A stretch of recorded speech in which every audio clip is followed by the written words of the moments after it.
Mesdames et messieurs, bonsoir et bienvenue dans cette nouvelle édition d'information dont voici les principaux titres. Les membres de l'association des Ansar ont organisé une lecture coranique afin de formuler des vœux et des prières pour le repos de Ba Madani Haidara, père du guide spirituel des Ansar. Améliorer les conditions de vie et de travail, tel est l'objectif de la signature d'une plateforme d'action commune entre les trois syndicats, Syntract, le SIGMAT et SINAC.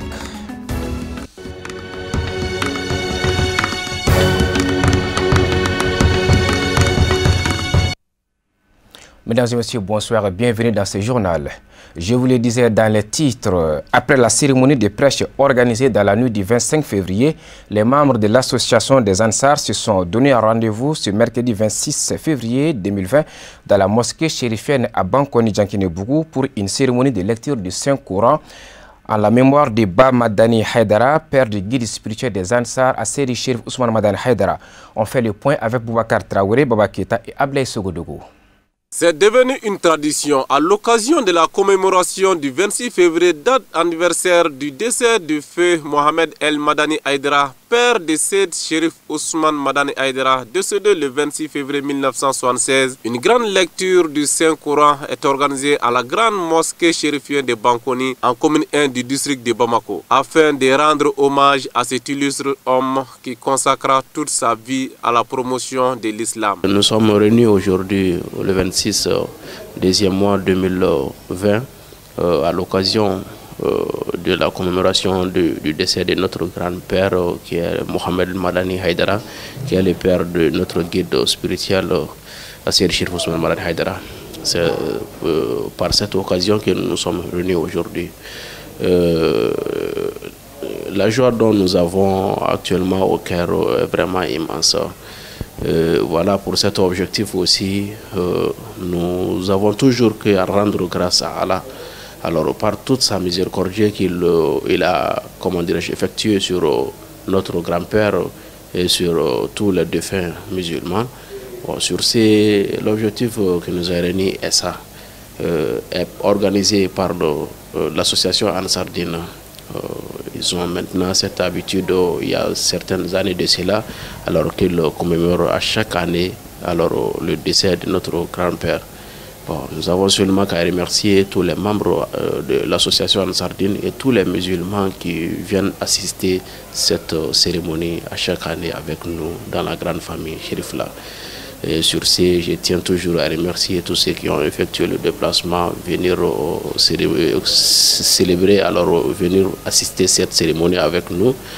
Et remercier tous les musulmans, comment dirais-je, du monde entier en fait. A noter que l'événement organisé par la Fédération Ansardine Internationale est aussi l'occasion pour les fidèles de formuler des bénédictions pour tous les défunts musulmans.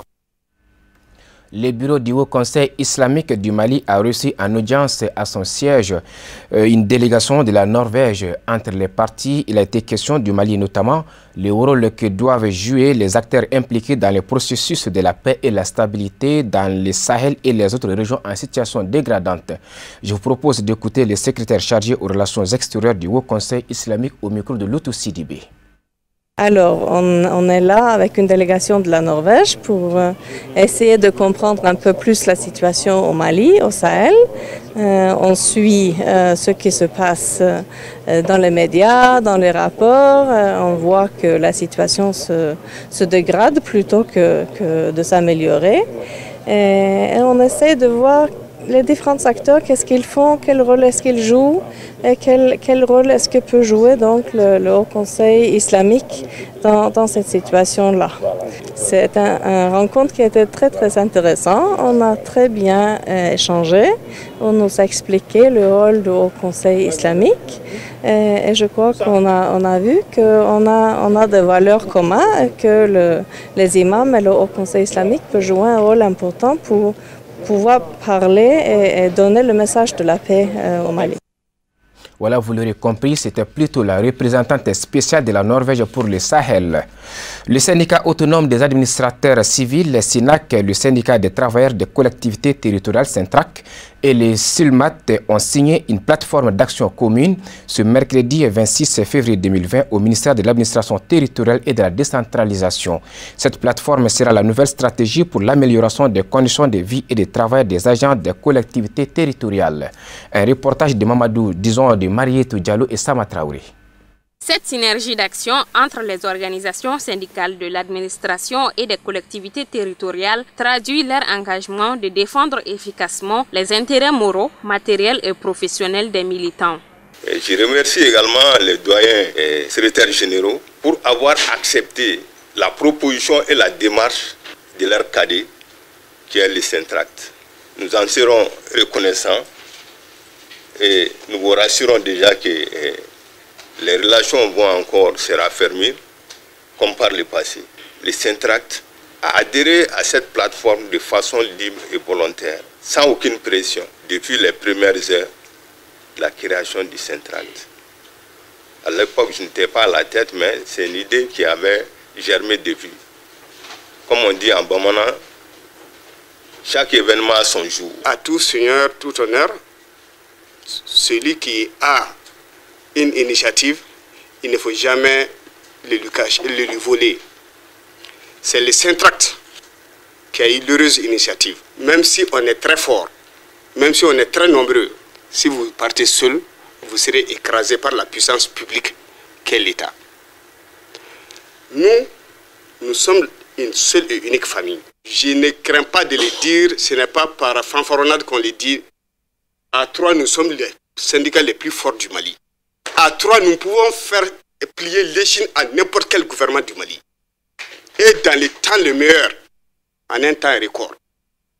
C'est notre position naturelle qui nous donne cette faveur.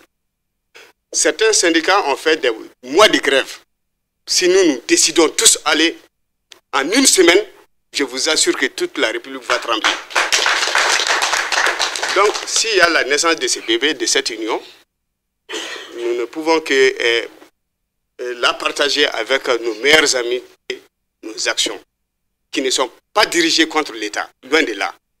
Tout ce que nous posons comme action, si l'État réfléchit bien, il y voit son tout premier intérêt. Cette signature du document de la plateforme intervient dans un contexte marqué par le retard dans la mise en œuvre des engagements pris par l'État à travers les différents procès-verbaux de conciliation. La cérémonie de ce matin est le résultat d'un processus d'intention, de collaboration initié le 9 janvier 2020.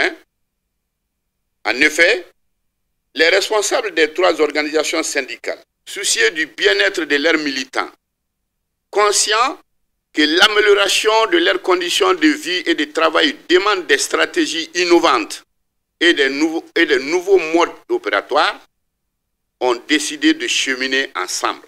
Nos trois organisations seront plus fortes et les intérêts des militants mieux défendus. Permettez-moi de féliciter également tous ces militants invisibles qui participent à l'échelon national, régional et local, la mise en œuvre des mots d'ordre et exécutifs nationaux. Au moment où nous signons cette plateforme d'action commune, ils nourrissent un immense espoir, celui de l'amélioration de leurs conditions de vie et de travail. Ces trois organisations syndicales ont décidé de faire chemin ensemble pour le plus grand bonheur des militants. L'Agence de développement régional de Bamako a tenu la 7e session ordinaire de son conseil d'administration. L'occasion a réuni ce jeudi 27 février à la mairie du district de Bamako l'ensemble des différents acteurs de l'ADR. Reportage Al-Hamidou Badini Ibrahim Koulibaly. Il s'agira à travers cette assemblée générale de se plancher sur la validation des différents documents relatifs entre autres au rapport d'activité 2019, au plan d'action 2020, à l'état prévisionnel de gestion des emplois et les projets de budget 2020. En matière d'études, on est beaucoup avancé. Aujourd'hui, nous sommes en train de travailler beaucoup plus sur deux pistes. La première piste, le premier volet, c'était celui qui nous a permis de pouvoir créer les conditions de mieux connaître les territoires. Parce que quand on ne connaît pas un territoire, c'est très très difficile de pouvoir poser des actes. Donc c'est ainsi que nous avons fait un travail que je dirais très salutaire en matière de connaissance de l'éducation et du secteur de la santé. Parce que ça, c'est les deux piliers du soubassement. Aujourd'hui, nous avons pu créer un outil qui permet à chaque collectivité et à chaque citoyen de pouvoir connaître les différentes écoles qui existent dans sa commune, dans les districts de Bamako, avoir les informations sur le nombre de classes, le nombre de professeurs. En tout cas, c'est des outils d'aide à la décision. C'est la même chose aussi pour le secteur de la santé. Aujourd'hui, tous les centres de santé sont répertoriés et nous avons créé les conditions pour que, à partir d'un bureau, on peut cliquer sur Internet pour pouvoir voir le nombre de médecins, les conditions dans lesquelles il y a les centres de santé, le nombre de lits de malades. Donc voilà des axes sur lesquels nous avons travaillé. Au vice-président du conseil d'administration, de saluer d'une part les efforts de plaidoyer de l'ADR et de souligner les perspectives ainsi que les grands projets à exécuter pour l'année en cours. L'année 2020 sera celle du démarrage effectif des projets e-fiscalité, e-gouvernance via réseau Astom Africom City Smart New York, un réseau de 12 villes africaines. Mais aussi le plan climat dont la mairie du district assure la maîtrise d'ouvrage et la mise en œuvre par l'ADR et l'expertise France. Leur mise en œuvre permettra d'améliorer la mobilisation des ressources financières au niveau des collectivités territoriales. 350 000 € environ, soit 230 millions de francs CFA seront mobilisés sur 3 ans pour la concrétisation du plan climat. Toujours au cours de la nouvelle année, l'ADR, sur fonds propres, poursuivra le diagnostic sur les secteurs de l'éducation, la santé, afin de permettre aux collectivités territoriales du district de Bamako de disposer des informations pour prendre de meilleures décisions dans leur planification. Pour être plus proche des populations, l'ADR prévoit encore de participer à l'organisation des restitutions publiques, des comptes administratifs et l'organisation d'une journée citoyenne dans chaque collectivité territoriale afin que les acteurs soient édifiés sur les droits et devoirs nécessaires pour leur participation active à la construction locale et régionale.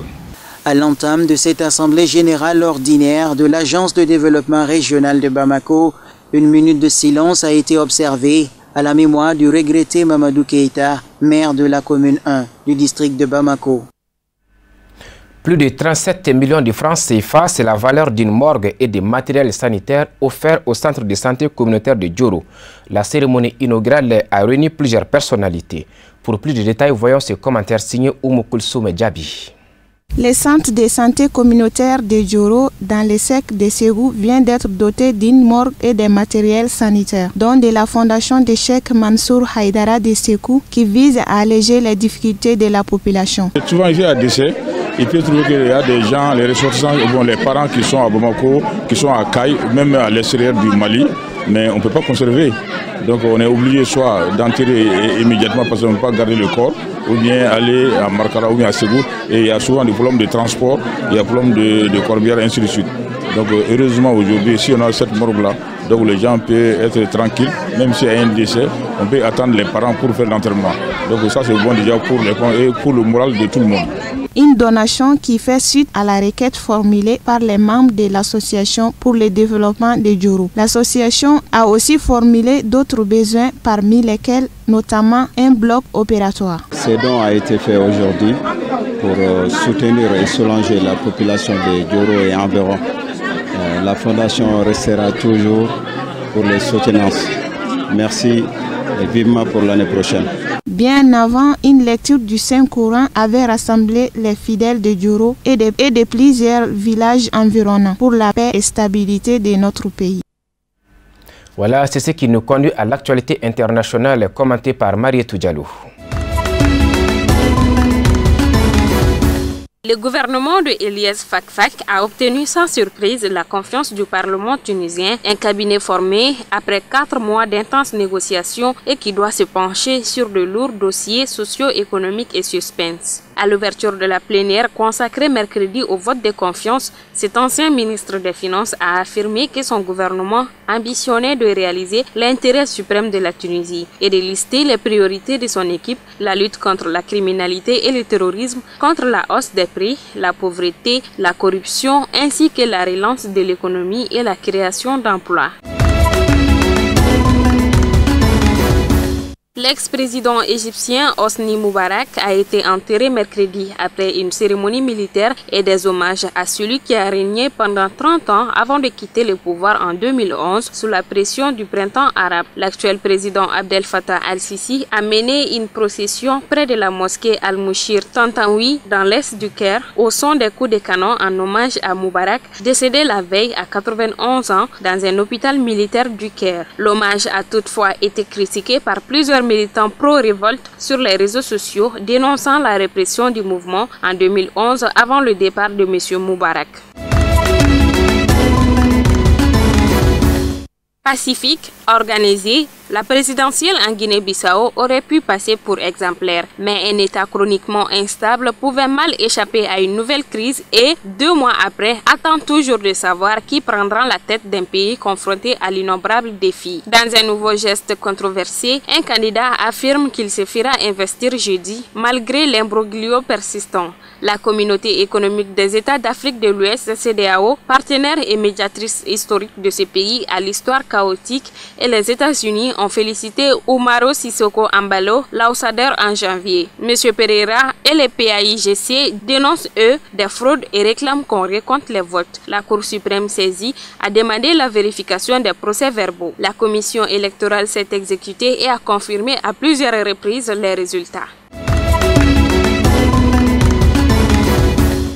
L'information a commencé à circuler après plusieurs jours de polémique. Ankara n'a pas réagi à ces dernières informations. L'histoire a commencé quand l'ANL du maréchal Khalifa Haftar a affirmé avoir tué 16 soldats turcs lors d'une frappe qui a visé le 18 février le port de la capitale. Samedi dernier, poussé par la polémique, le président turc Recep Tayyip Erdogan a reconnu la perte de plusieurs de ses soldats en Libye, puis il a admis la mort de 2 soldats sans toutefois donner ni date ni lieu. La presse turque et l'opposition se sont emparés de l'affaire. Aujourd'hui, de nouvelles informations permettent d'identifier un officier du service de renseignement national turc, l'EMIT. Les services de renseignement ont procédé au cours des derniers mois à plusieurs arrestations d'ultra-jaunes de plus en plus organisées. Ils craignent que ceux-ci et d'autres groupuscules radicalisés ne commettent des actes qualifiés de terroristes à l'avenir, rapporte Le Point. Une arrestation ayant eu lieu samedi 7 décembre a confirmé ces craintes. Plusieurs figures d'ultra-jaunes et d'extrême gauche se sont rassemblées à proximité de Bordeaux. Dirigés par un ancien militaire et ex-braqueur, ils ont été arrêtés alors qu'ils confectionnaient des engins offensifs, dont certains explosifs destinés aux forces de l'ordre lors d'une manifestation prévue le jour même.